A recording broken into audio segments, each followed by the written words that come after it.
안녕하세요. 필리핀 교민 뉴스 필리핀입니다. 수요일 아침입니다. 한 주간에 딱 중간에 서 있는 이 수요일이 되면 벌써 일주일의 절반이 지났구나 하는 생각이 들곤 하는데요.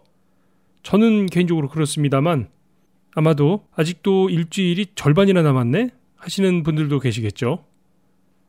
절반이 채워진 물잔을 놓고 그 잔을 보는 관점에 따라서 긍정적인 시각과 부정적인 시각을 구분하게 된다는 얘기들 많이 아시죠?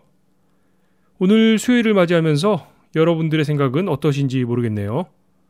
벌써 절반이 지났네? 라고 생각이 드시는지 아니면 아직도 절반이 남았네? 둘 중 어떤 생각이신가요? 일주일의 딱 절반인 수요일 아침 필리핀 교민 뉴스 필리핀 시작하겠습니다.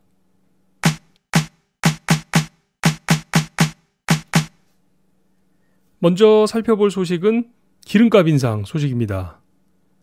어제 아침 6시를 기해서 필리핀의 주요 정유사들이 기름값을 일제히 인상을 했는데요. 가솔린은 리터당 50센타보, 디젤은 15센타보, 등유는 20센타보씩 각각 인상을 했습니다. 이번 인상에는 필리핀 내 주요 정유사들과 주유업체들이 참여를 했는데요. 아직 가격 인상을 발표하지 않은 곳은 칼텍스와 유니오일 정도인데요. 아마도 이것들도 곧 가격 인상에 나설 것으로 보입니다. 이번 인상은 9월 5일, 그러니까 지난주 수요일이었죠.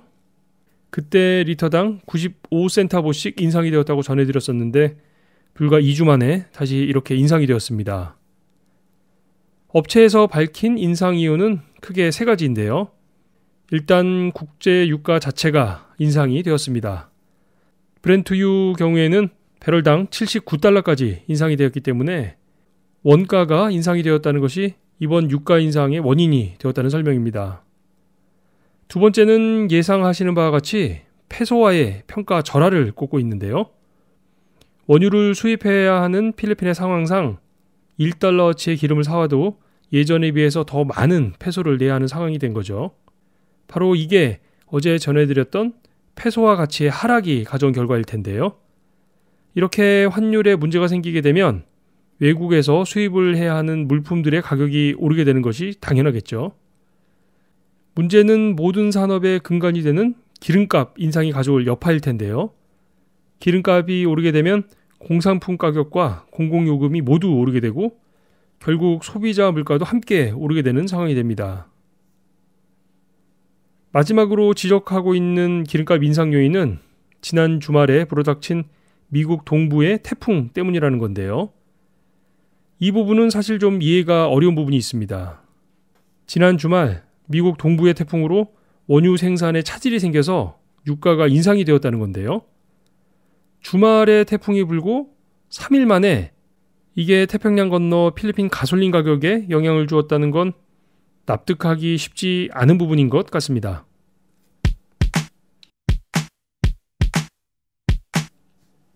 다음 소식은 파가사에서 발표한 올해 태풍 전망에 대한 소식입니다. 아직 태풍 옴퐁에 대한 피해 복구가 진행 중인 상황에서 필리핀 기상청 파가사에서는 올 연말까지 이 태풍 옴퐁 규모의 태풍이 4-5개 정도 더 발생될 가능성이 있다는 전망을 내놨습니다. 파가사의 주장은 최근 몇 년 동안 마지막 분기, 그러니까 10월부터 12월 사이에 루손 남부와 비사야스, 민다나오 등에 큰 영향을 주는 태풍이 발생되었다고 밝혔는데요.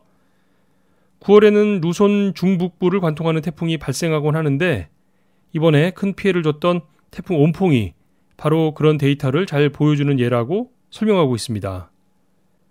매년 필리핀은 20여 개의 태풍에 영향을 받곤 하는데요. 매해 마지막 분기에 찾아오는 태풍이 가장 큰 피해를 안기게 되는 태풍이라는 것이 파가사 측의 설명입니다. 사실 이런 파가사의 설명은 한편으로는 기존의 데이터를 바탕으로 하는 경험적 판단에 따른 것인데요. 물론 몇 년에 걸쳐서 이런 패턴을 보여왔다고 하면 올해도 그럴 가능성이 높다고 생각할 수 있겠습니다만 그렇다고 작년에 그랬다고 해서 올해도 역시 같은 상황이 될 것이라는 식의 분석은 선뜻 받아들이기 쉽지 않아 보이기도 합니다. 일단은 기상당국의 발표이니만큼 연말까지 기상예보에 귀를 기울이시고 상황을 살펴봐야 할 것 같습니다. 한편 태풍 피해를 입고 있는 지역들에서는 구조와 복구 작업들이 계속되고 있는데요. 산사태로 큰 피해를 입었던 방캣주, 이토곤의 경우에도 구조 작업이 계속되고 있습니다. 산사태 후에 매몰된 시간이 길어지게 되면서 결국 흙더미 속에 묻힌 희생자들을 수습하고 있는 것으로 전해지고 있습니다. 어제에만 16구의 사체가 수습되었다고 보도가 되고 있는데요. 아직도 실종 상태에 있는 사람들의 숫자가 많아서 그 희생자들의 숫자는 지금보다는 더 늘어날 것으로 예상되고 있습니다. 이번 태풍으로 전력 공급에 차질을 빚고 있는 지역들이 아직도 많은데요. 전력 공급 피해액이 1억 3천만 페소를 넘어서고 있다는 보도도 나오고 있는 상황이고요. 태풍 옴퐁 때문에 가뜩이나 높아진 물가가 더 큰 부담이 될 것이라는 보도도 나오고 있어서요. 이 태풍 옴퐁이 남기고 간 상처를 치유하는 데는 상당한 시간이 더 필요할 것으로 전망되고 있습니다.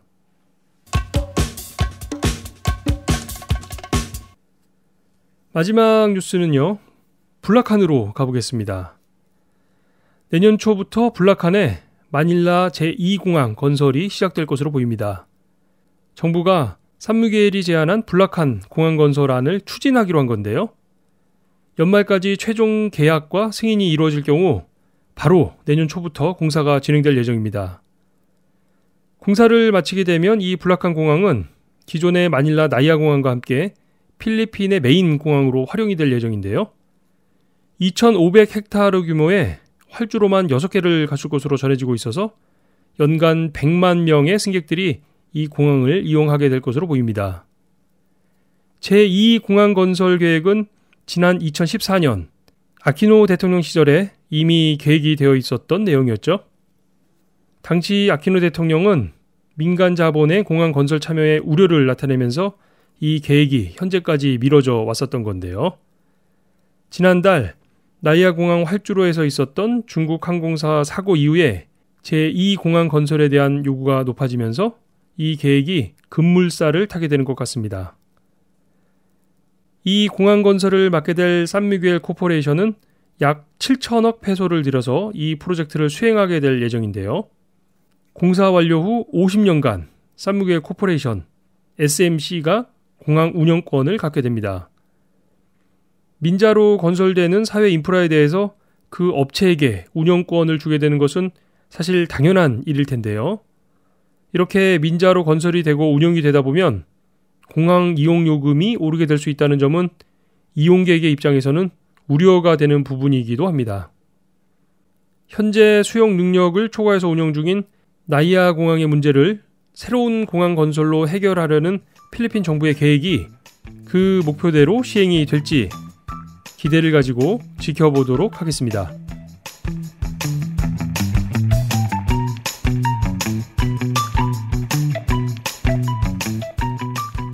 어제 오전에는 평양에서 올해 들어서 세 번째로 남북 정상회담이 있었는데요. 서울공항에서 출발한 우리 대통령 전용기 공군 1호기가 평양 순안공항에 내리는 모습부터 방북 일정 전체가 생중계가 되어서 많은 분들이 관심 있게 지켜보셨던 것 같습니다. 오늘은 두 번째 정상회담이 예정되어 있죠. 남북의 정상들이 만나는 것 자체에도 그 의미가 있는 일이긴 합니다만 이번 대통령의 방북과 정상회담에서는 보다 실질적인 결과물을 만들어야 한다는 요구가 높은 상황인데요. 명절에 큰 선물이 될 좋은 소식들이 전해지기를 바라겠습니다. 10만 교민, 150만 방문객들이 함께 듣는 필리핀 교민 뉴스 필리핀이 준비한 오늘 소식은 여기까지입니다. 지금까지 저는 알렉스였고요. 함께 해주신 여러분 고맙습니다.